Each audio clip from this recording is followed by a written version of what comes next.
Hola, qué gusto tenerlos en esta penúltima clase, la clase 19 de este proyecto llamado Aula Virtual, Todos por Todos. Quedarse en casa pero con algún motivo, con alguna cosa interesante que hacer, que aprender nueva, y en este caso, derecho constitucional. Nunca más importante en este momento que entender cómo funciona el sistema constitucional en México. Como todas las clases, les pido que compartan esto con aquellas personas que crean que les puede servir, pero también que se suscriban aquí abajo para que poco a poco empecemos a hacer de esto una comunidad, una verdadera comunidad que aprende uno del otro. Muchas gracias por acompañarme hasta ahorita. Todos los que no se han puesto al corriente, vayan a todas las clases anteriores, vale mucho la pena. Muy bien, vamos a ver hoy un artículo que tiene un motivo especial en mi corazoncito. Este artículo es un artículo muy especial porque es un artículo que me tocó ayudar a construir, que es el artículo 113 de la Constitución y la creación del Sistema Nacional Anticorrupción, ¿no? Este es un sistema muy nuevo, muy reciente, y puedo decir con gusto que es una de las reformas más importantes que se han hecho a la Constitución en las últimas décadas. No exagero, ahorita les voy a platicar por qué. No es solo porque me haya tocado participar. Quizá ustedes dirán en este momento, sí, pero no ha funcionado de gran cosa, pero va a funcionar.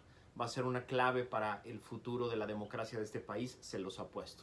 Y déjenme regresarme un poquito a la historia para explicarles exactamente de dónde viene y por qué surgió. En el sexenio pasado experimentamos quizá el sexenio más corrupto e impune de la historia de este país. Una de las experiencias más desagradables que hemos tenido los mexicanos, con un grupo que asumió el gobierno, asumió el poder para hacer negocios ilegales que fuimos viendo uno tras otro tras otro. Pero no empezó así el gobierno. Los primeros 2 años de ese gobierno empezaron con grandes éxitos legislativos, con grandes reformas, ¿no? La revista Time en Estados Unidos puso al presidente Peña Nieto como el que estaba salvando a México por la reforma energética, la de telecomunicaciones, la reforma fiscal, ¿no? Grandes reformas que no se habían logrado en los últimos sexenios en este país y que ponían al país en un lugar importante en el panorama internacional. Pero dos cosas cambiaron por completo esta dinámica del gran gobierno, de los eficaces que podían con todo. Lo primero que cambió la dinámica de este gobierno fue el caso de la Casa Blanca. El caso de la Casa Blanca era un caso que tenía muchos elementos que se combinaban entre sí para hacerlo un caso brutalmente escandaloso. La primera dama recibía de una empresa privada una casa de más de 50 millones de pesos que se la ponía a disposición, y nos enteramos que la ponía a disposición porque esa misma empresa había recibido uno de los contratos más importantes del gobierno, que era la construcción del tren México-Querétaro. Una empresa que unos años antes vendía papelería, post-its, en el Estado de México. De pronto iba a desarrollar uno de los proyectos de infraestructura más importantes de la historia de este país. En consorcio, además, con una empresa china que era parte del gobierno chino, que no podía participar y que por lo tanto requería de una empresa proxy mexicana para poder hacer el trato. Ya después, varios años después, nos enteramos que el gobierno se echó más de un año sentado con los chinos, sentado con IGA, prediseñando las bases, ¿no? De manera secreta, para que solo ellos tuvieran la capacidad de desarrollar ese proyecto. Este fue el primer gran escándalo que puso contra las cuerdas al gobierno de Enrique Peña Nieto y que empezó a cambiar la dinámica del gobierno. Pero todo cambió en finales del 2014, cuando viene el caso de Ayotzinapa.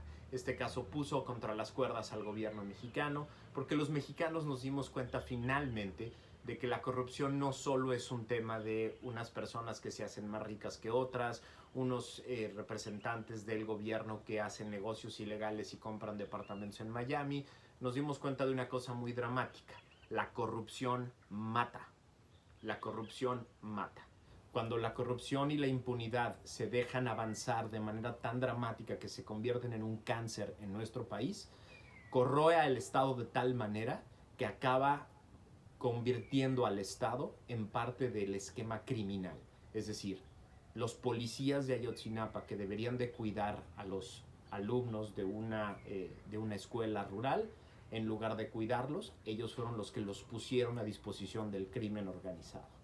En ese momento los mexicanos, con hielo en la sangre, nos dimos cuenta de que la podredumbre del Estado mexicano había llegado a tal nivel que ahora nos amenazaba desde el Estado esa propia corrupción. En ese momento todo el gobierno de Peña Nieto cambió y finalmente nos convocaron a la sociedad civil organizada a platicar. Literalmente lo que nos preguntaron las dos personas más cercanas del presidente Peña Nieto en una reunión es, bueno, ¿qué demonios quieren? Entonces, ¿qué quieren para dejarnos en paz? Y lo que les contestamos fue, queremos un sistema nacional anticorrupción que se encargue de poner orden en un aparato que no funciona. ¿Cuál es ese aparato que no funciona? Antes del Sistema Nacional Anticorrupción, lo que teníamos era 33 autoridades encargadas de la fiscalización, la Auditoría Superior de la Federación y las unidades de fiscalización locales, más 33 secretarías de la función pública, la federal y 32 locales, más 33 fiscalías encargadas de la persecución de delitos, la federal y las locales, más 33 tribunales de justicia administrativa, más el federal más los 32 locales y 33 autoridades de transparencia, la federal más las locales, es decir, 165 autoridades que no hacían ni madres, absolutamente nada, que hacían como que auditaban, hacían como que controlaban, hacían como que vigilaban.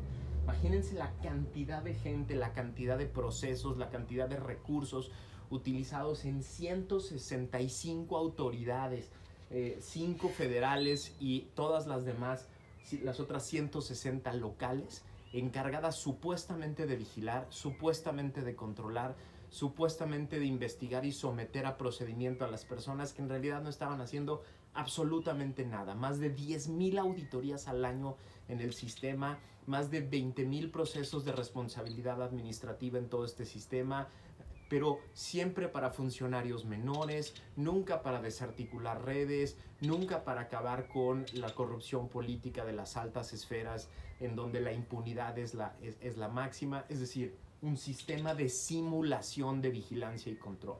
Y entonces lo que les dijimos es, necesitamos acabar con ese sistema de simulación, porque la gente cree que existen autoridades, que cree que tienen las facultades y las funciones para vigilar, pero en realidad todas estas autoridades están completamente capturadas. La Auditoría Superior de la Federación no estaba haciendo absolutamente nada, las 32 auditorías locales estaban capturadas por las mayorías de los congresos locales, la Secretaría de la Función Pública no era más que un empleado del presidente de la República, lo mismo los 32 secretarios de Función Pública de los gobiernos locales eran encargados de cuidarle las espaldas al gobernador y a los secretarios en turno. Muchos de estos secretarios de Función Pública o titulares de las unidades de fiscalización eran los ex secretarios de finanzas de los gobiernos anteriores. Imagínense la locura. En México los encargados de vigilar los recursos eran los que un sexenio antes habían ejercido los recursos. Eran los encargados de revisarse a sí mismos, revisar sus propias cuentas. Ese era el nivel de simulación que teníamos. Teníamos fiscalías, tenemos hasta el día de hoy fiscalías que no son autónomas, la federal y las 32 locales, que tienen cero investigaciones, cero expedientes abiertos en contra de personas y redes y buscando además recuperar activos. Teníamos a 32 tribunales locales de justicia administrativa más el federal, en donde estaba lleno de personas que simplemente recibían el premio del gobernador para ocupar uno de estos cargos. Y finalmente los institutos de transparencia, que más o menos empiezan a funcionar, más o menos empiezan a resolver temas de transparencia, pero al final no habían sido un jugador importante en el esquema de vigilancia y control. 165 autoridades que no hacían absolutamente ni madres para el control y la vigilancia y para el combate a la corrupción. Lo que dijimos nosotros es, necesitamos un sistema. No queremos inventar nada nuevo, no queremos tirar a la basura estas 165 autoridades, inventar un sistema completamente nuevo, rehacer todo el Estado mexicano. No, lo único que queremos hacer es poner a esas 165 autoridades a trabajar. Así diseñamos el artículo 113 de la Constitución para crear el Sistema Nacional Anticorrupción. Este es el sistema más complejo que tiene la Constitución, porque por primera vez en la historia se creó un órgano en el que están sentados los 3 poderes más órganos autónomos, pero lo más importante de todo, este órgano está presidido por un ciudadano. ¿Cuáles son las 7 sillas del Sistema Nacional Anticorrupción? El órgano más importante del sistema es el Comité Coordinador. El Comité Coordinador tiene 7 sillas. La Auditoría Superior de la Federación está ahí sentada, la Secretaría de la Función Pública, el fiscal anticorrupción, el Instituto Nacional de Acceso a la Información, el Tribunal Federal de Justicia Administrativa y el Poder Judicial de la Federación. Estas 6 autoridades están sentadas, pero ¿quién lo preside? Lo preside el presidente del Comité de Participación Ciudadana, es decir, un ciudadano electo por 5 años por un comité independiente, por una comisión de selección independiente. Esta persona no puede haber sido militante partidista, no puede haber tenido cargos en gobiernos anteriores, tiene que tener una experiencia de 10 años en temas de fiscalización, vigilancia y control.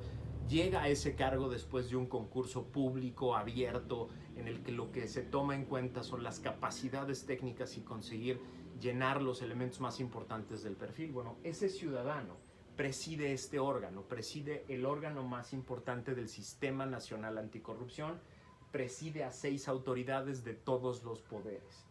Este ciudadano se auxilia de una secretaría ejecutiva. Esta secretaría ejecutiva es el brazo ejecutor de todas las políticas, recomendaciones, investigaciones y demás que surjan del comité coordinador. Ahorita vamos a platicar qué hace este comité coordinador. Pero lo más importante es esto, el apellido nacional. No es un sistema federal que tenga coordinación con sistemas locales, no, es un sistema nacional establecido en la Constitución que tiene en su estructura 32 sistemas locales anticorrupción que replican exactamente esta figura, más el Sistema Nacional de Fiscalización. Esto es importantísimo entenderlo. Es decir, el sistema nacional no es simplemente el que recomienda cosas o el que se coordina con los sistemas locales, no, es la punta de la pirámide de esa estructura, es el que manda sobre el Sistema Nacional Anticorrupción concreto. ¿Qué quiere decir? Que en cada estado hay un comité coordinador exactamente igual a este, un comité coordinador en donde está el Instituto Local de Transparencia, el Tribunal Federal, el Tribunal de Justicia Administrativa Local, el Poder Judicial Local, la Unidad de Fiscalización Local, la Secretaría de Función Pública Local, la Fiscalía Anticorrupción Local, y tiene que haber también un ciudadano presidiendo cada uno de estos órganos. Es decir, en México hay 33 ciudadanos, el nacional más 32 locales, presidiendo a 33 sistemas, el Sistema Nacional y el Sistema Local Anticorrupción. ¿Esto por qué es importantísimo? Porque fue nuestra apuesta para sacar a estos órganos, a estos 165 órganos del letargo, de no hacer nada, de vivir capturados políticamente en los estados, a pertenecer a un sistema nacional en el que tienen que rendir cuentas. A partir de la creación de este sistema en la Constitución, esas 165 autoridades ahora se saben parte de un sistema, se saben encargados de rendir cuentas y de hacer la chamba en nombre de un sistema. Una de las cosas más importantes fue que por primera vez en la historia de este país, la función de anticorrupción es una función constitucional. No existía en la Constitución la palabra anticorrupción, la función del Estado. Es más, no existía en ningún código, en ninguna ley, la palabra corrupción. No se entendía como un enemigo del Estado ni como una causa que tuviera que generar el Estado. A partir de la creación del artículo 113, la modificación del 108 y la inclusión en el 73 de las facultades del Congreso para crear 2 leyes generales, empezamos a dotar al Estado de la función anticorrupción. ¿Esto qué quiere decir? Que a partir del 2016 que esto está en vigor, ¿ya en México no hay corrupción? No. Lo que quiere decir nada más es que a partir del 2016 y en adelante lo que tenemos es que la Constitución contempla la función del Estado mexicano en su conjunto de combatir su propia corrupción, de combatirla desde adentro, de combatirla con todos los órganos del Estado. ¿Cuáles son los 3 pilares en los que está fundado esto? Está fundado en el pilar de la auditoría y el control, es decir, estos 2 órganos son los encargados a nivel federal y lo mismo en los niveles locales, de estar vigilando permanentemente a través de auditorías, semáforos y sistemas de control y vigilancia que cada autoridad haga lo que le corresponde. El segundo pilar en el que está fundado y basado este sistema es el de la responsabilidad administrativa. ¿Qué quiere decir eso? Lo que quiere decir es que La Secretaría de la Función Pública, la Auditoría Superior y el Tribunal de Justicia Administrativa tienen facultades para perseguir desde la responsabilidad administrativa a personas concretas y fincarles responsabilidades graves, sacarlas del sistema, inhabilitarlos hasta por 20 años para formar parte del sistema, recuperar los activos que pudieron derivarse de un acto corrupto y por lo tanto limpiar al sistema. Este es el segundo pilar, la responsabilidad administrativa. Y el tercer pilar es la responsabilidad penal. Tanto las fiscalías anticorrupción como el Poder Judicial de la Federación son los grandes encargados de que estas personas, las redes de corrupción que se identifican a través de las distintas instancias, sean sometidos también no solo a procedimientos de responsabilidad administrativa, sino a procedimientos criminales, penales, en los cuales puedan incluso recibir penas de prisión y multas importantes para recuperar aquello que fue el producto de la corrupción, para poder poner el ejemplo y desmotivar la comisión de estas conductas. Al día de hoy es un sistema, vamos a decir, detenido. ¿Por qué está detenido?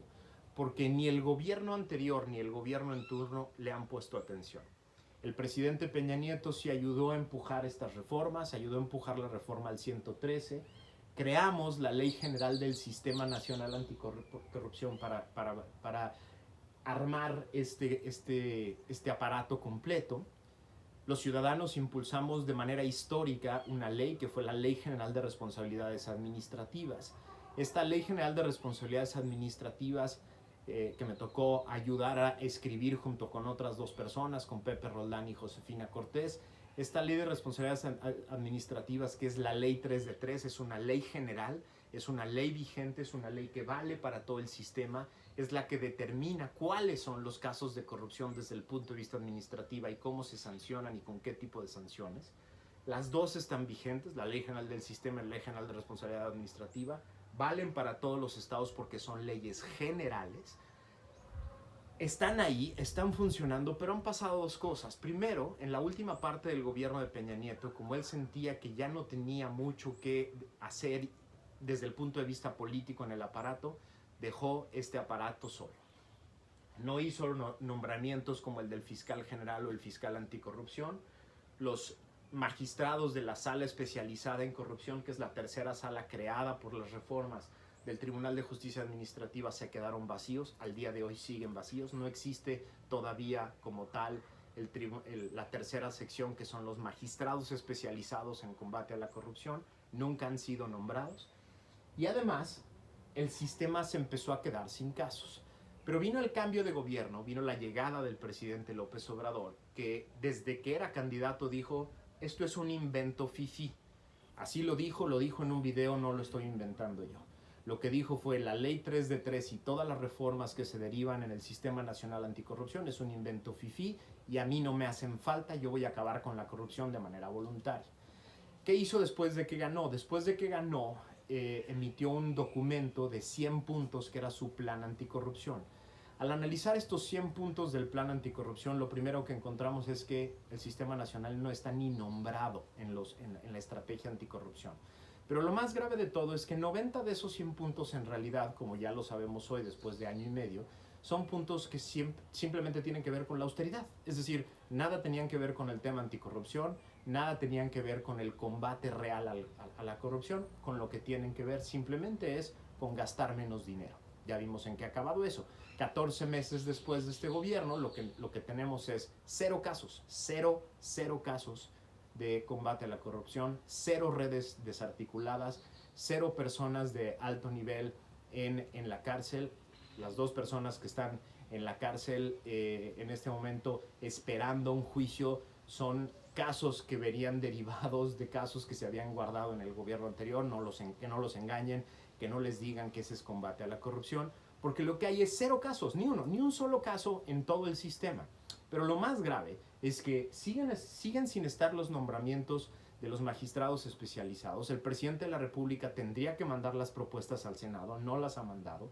El fiscal anticorrupción y el fiscal general en realidad son empleados del presidente. La fiscal anticorrupción no lleva un solo caso, ni uno solo que conozcamos, de combate a la corrupción. La Secretaría de la Función Pública no lleva un solo caso de combate a la corrupción. Es el único que tuvo en sus manos, que era, digamos, un gol ya cantado, que era el caso de Bartlett. En lugar de llevar el caso, en lugar de hacer la investigación, se encargó de mandar 23 oficios y acabó en un dictamen de exoneración de algo que ella ya había dicho que no era ni siquiera un caso de corrupción. En fin. Pero lo más grave es que en este gobierno lo que hemos tenido no solo no es apoyo al sistema, sino que todos estos órganos han perdido presupuesto, todos estos órganos se han quedado sin el apoyo político de ninguna manera. Y lo más grave de todo es que las personas que están ejerciendo sus distintos cargos no los han empujado de la manera que se debería. Donde hay algunas buenas noticias es en los estados. Algunos de los sistemas locales se han ido desarrollando más o menos de manera adecuada, no muchos, pero algunos de ellos. De ahí es de donde creo que vamos a tener pronto algunas sorpresas interesantes en el tema. Ahora es muy importante que ustedes me entiendan a qué me refiero con combate a la corrupción, para que acabemos con los discursos de combate a la corrupción es meter a un par de personas en la cárcel. ¿Qué era lo que esperábamos y qué es lo que esperamos todavía de este sistema? Son 5 cosas. El ciclo del combate a la corrupción son 5 cosas. Lo primero es detección. Lo que este sistema tiene que ayudar a hacer es detectar, ver dónde hay corrupción. Y para eso se necesita tecnología, se necesita presencia, se necesitan auditorías, se necesitan investigaciones. Detección. Pero una vez que detectas casos de corrupción, tienes que investigar, porque tienes que armar casos de corrupción. Varias de estas autoridades tienen ahora facultades muy completas de investigación, armar un expediente en contra de una persona concreta. Pero una vez que armas en el expediente viene la tercera parte, que es someterlo a consideración de jueces y magistrados que tengan la función y la capacidad de poner sanciones, que tengan la autonomía suficiente para no preguntarle a nadie e imponerle una sanción a una persona que se merece esa sanción. El cuarto elemento es recuperar activos. Si no se recuperan los activos, si no se recupera el producto de la corrupción, lo único que sucede es que los corruptos de México están un rato de vacaciones mal pagadas en la cárcel, en las cárceles de México, o a veces en sus casas. Cuando acaban los casos, parecería que los procesos concluidos parecen como una especie de exoneración que les permiten ahora disfrutar de sus bienes. El cuarto elemento importantísimo, después de detectar, investigar y sancionar, es recuperar activos. Si no se recuperan los activos, tú y yo nos mantenemos con la frustración de que esas personas se hicieron ricos, sufrieron un ratito el señalamiento social, pero luego pudieron utilizar su lana. Y el quinto elemento es el más importante quizá de todos, que es un poco a donde va la estructura de todo el sistema, que es la prevención. Y lo dejé a propósito al final, porque la prevención es algo que solo se puede hacer cuando aprendes de la detección, de la investigación, de la sanción, de la recuperación de activos. Solo puedes hacer prevención cuando puedes aprender de todos los casos anteriores, a rediseñar el Estado, a rediseñar perfiles, a ubicar las áreas más importantes de riesgo, a entender dónde están las conexiones más complejas de las redes de corrupción y a utilizar nueva tecnología. No se puede hacer prevención simplemente con discurso. Prevención no es yo ya le dije a la gente que no robe, como yo ya llegué y soy honrado, la gente no roba. Prevención no es la austeridad no tiene nada que ver con el combate a la corrupción. Está bien que los servidores públicos gasten menos, está bien que no utilicen Suburbans, está bien que no se suban aviones y que no hagan viajes lujosos, pero eso nada tiene que ver con el combate a la corrupción. El combate a la corrupción es detectar, investigar, sancionar, recuperar activos y generar sistemas de prevención que te ayuden a rediseñar el sistema. Para eso está diseñado el Sistema Nacional Anticorrupción. Está bien diseñado, tiene las funciones adecuadas, va a funcionar un día, pero necesitamos cuidarlo, necesitamos protegerlo. Tú y yo tenemos que estar siempre pendientes de que este sistema sea protegido y no lo vayan a querer echar a perder. Yo tengo una apuesta y creo que esa apuesta se aplazó un rato por la crisis y la pandemia que estamos viviendo. Mi apuesta era que el presidente López Obrador nunca ha hablado del Sistema Nacional Anticorrupción porque lo quería dejar morir de inanición, es decir, que no tuviera casos, que no tuviera temas, y un día le iban a decir a la aprobación, ya lo podemos echar a la basura, ya quedó claro que no funcionaba para nada. Bueno, Creo que la pandemia le echó a perder todo esto, la crisis económica que él mismo provocó también. Y por lo tanto, tú y yo tenemos la posibilidad de proteger a cada uno de estos órganos, cuidarlo porque nosotros lo hicimos. Si tú eres una de las 634,000 firmas de la ley 3 de 3, este sistema es tuyo, tú ayudaste a crearlo. Y por lo tanto, la democracia mexicana está en juego en el cuidado del Sistema Nacional Anticorrupción. No exagero. Si permitimos que la corrupción y la impunidad sigan avanzando, la democracia se corroe y un día no podemos rescatarla. Este sistema está diseñado para tapar esos huecos, volver a fortalecer nuestra democracia y convertirnos a ti y a mí en los elementos más importantes de la vigilancia del ejercicio del poder. Los ciudadanos somos aquellos que a través de un sistema como este podemos cuidar a la democracia, evitando que se cometan actos de corrupción y si no, por lo menos evitando la impunidad. Qué bueno que me acompañaron, muchas gracias, nos vemos en la última clase.